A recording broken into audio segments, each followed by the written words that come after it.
RSS प्रमुख मोहन भागवत के हिंदुओं के नेता वाले बयान पर अब भारत के जो साधु संत हैं वो भी उनके खिलाफ खड़े होते नजर आ रहे हैं। अब बड़ा सवाल ये खड़ा होता है कि आखिरकार वो खुद ही यहाँ पर मोहन भागवत के खिलाफ है या फिर इसके पीछे पूरी एक सोची समझी स्क्रिप्ट लिखी गई है और उन्हें मोहन भागवत के खिलाफ करा गया है।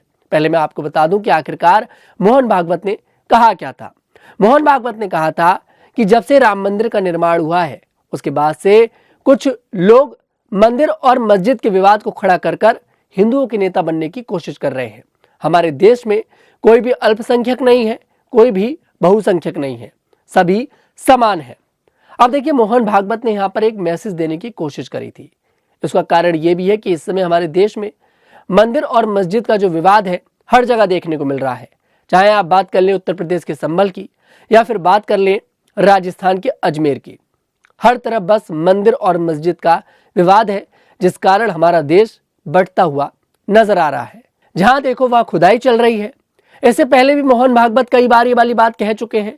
2022 में मोहन भागवत का एक बयान सामने आया था। उसमें उन्होंने कहा था कि हर जगह मस्जिद के नीचे शिवलिंग खोजने की जरूरत नहीं है।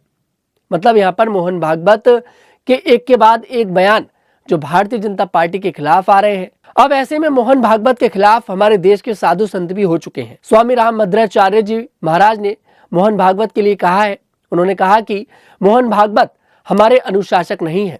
मोहन भागवत ये तय नहीं करेंगे कि हिंदू धर्म में क्या होना चाहिए। वहीं और तो और स्वामी चक्रपाणी महाराज ने तो ये तक कह दिया कि मोहन भागवत पर या तो जिहादियों का असर है या उनकी उम्र का असर है। मतलब आप यहाँ पर इस शब्द को नोटिस करिएगा, गौर करिएगा, जिहादियों। आखिरकार चक्रपाणी महाराज जो है वो कहना क्या चाह रहे हैं। इस एक शब्द में कई सारी बातें छुपी हैं।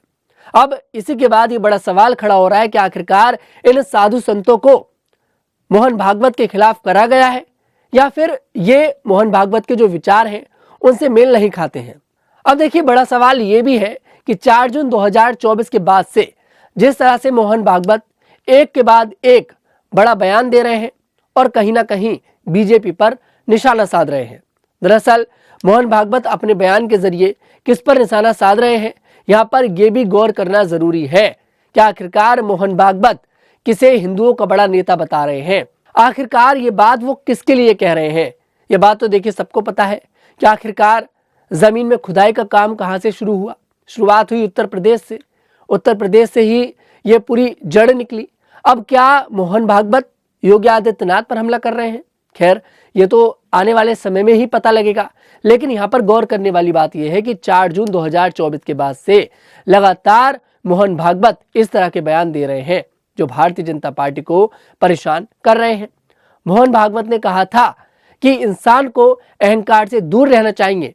भगवान भी उनकी मदद करते हैं जो खुद कुछ करते हैं। अब देखिए, मोहन भागवत ये क्या कहना चाह रही है तो खुद बीजेपी पार्टी नहीं समझ पा रही है कि आखिरकार मोहन भागवत किसे घेरने की कोशिश कर रहे हैं। लेकिन हाँ, ये जरूर है कि मोहन भागवत के जो बयान है, ये जो बयान आ रहे हैं, इससे साफ दिखाई दे रहा है कि भारतीय जनता पार्टी और आरएसएस के बीच अब सब कुछ ठीक नहीं चल रहा है। और अगर आरएसएस ने यहाँ पर बीजेपी से अपना हाथ हटा लिया तो बड़ा झटका बीजेपी को लग सकता है। और वहीं गौर करने वाली बात यह है कि आखिरकार ये जो साधु संत यहाँ पर मोहन भागवत के बयान के खिलाफ नजर आ रहे हैं। एक समय वो था कि ये लोग मोहन भागवत की तारीफ करा करते थे, लेकिन आज का समय ये है कि ये मोहन भागवत के खिलाफ नजर आ रहे हैं। ये मोहन भागवत को जिहादी बता रहे हैं। मतलब कृपाणी महाराज ने तो सारी हदें पार कर दी। वो यहाँ पर बोल रहे हैं कि भाई इन पर जिहादियों का असर हो गया है।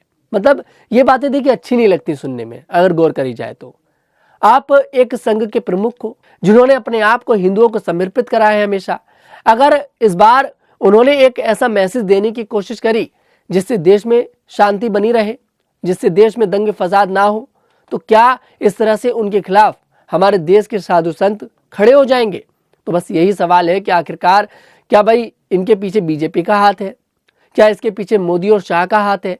आखिरकार इसके पीछे हाथ किसका है जो ये बड़े बड़े संत आज मोहन भागवत के खिलाफ नजर आ रहे हैं? खैर, ये तो आने वाले समय में पता लगेगा। इस पर क्या है आपकी प्रतिक्रिया? कमेंट सेक्शन में जरूर बताइएगा। मैं तनुज दीक्षित आपसे फिर मुलाकात करूंगा, तब तक के लिए हमें इजाजत दें। हमारे साथ देखते रहें द न्यूज़ 15।